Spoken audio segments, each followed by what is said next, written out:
اعوذ باللہ من الشیطان الرجیم بسم اللہ الرحمن الرحیم۔ جو ہمارے بہن بھائی پریشان ہیں، وقت بڑی تیزی سے گزر رہا ہے، ان کے کام مینج نہیں ہو پاتے، وہ اپنے کاموں کو پورا پراپر طریقے سے نہیں کر پاتے، ان کے لیے ایک بہترین چیز ہے سورہ عصر،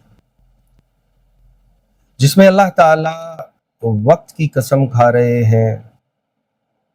نیک اعمال، بہت سارے لوگ کوشش کر رہے ہوتے ہیں لیکن وہ نیکی کی طرف، نیک اعمال کی طرف نہیں آ پاتے، ان کا نفس انہیں اس طرف آنے نہیں دیتا۔ ان لوگوں کے لیے بھی یہ بہت اکثیر چیز ہے۔ سورہ عصر اگر کوئی شخص روزانہ 7 مرتبہ ہر نماز کے بعد پڑھنا شروع کر دے تو اللہ تعالیٰ اس میں صبر، اس میں شکر اور اس کے نفس کو مطمئن کر دیتے ہیں۔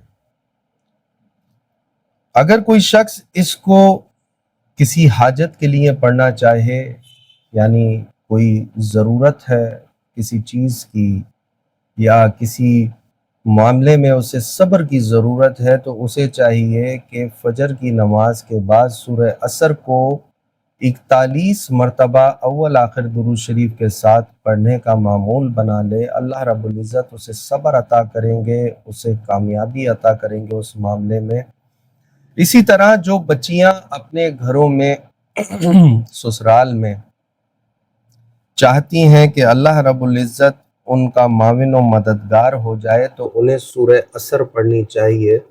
سورہ عصر کو اگر وہ روزانہ 101 مرتبہ پڑھنے کا معمول بنا لیں اول آخر درود شریف کے ساتھ، تو ان کے سسرال میں معاملات بہتر ہو جاتے ہیں، اللہ رب العزت ان کے لیے راستے ہموار کرتے ہیں، اور کسی بھی قسم کی پریشانی کے وقت اگر آپ پڑھتے ہیں اس کو تو اللہ رب العزت اس پریشانی کو رفع کر دیتے ہیں۔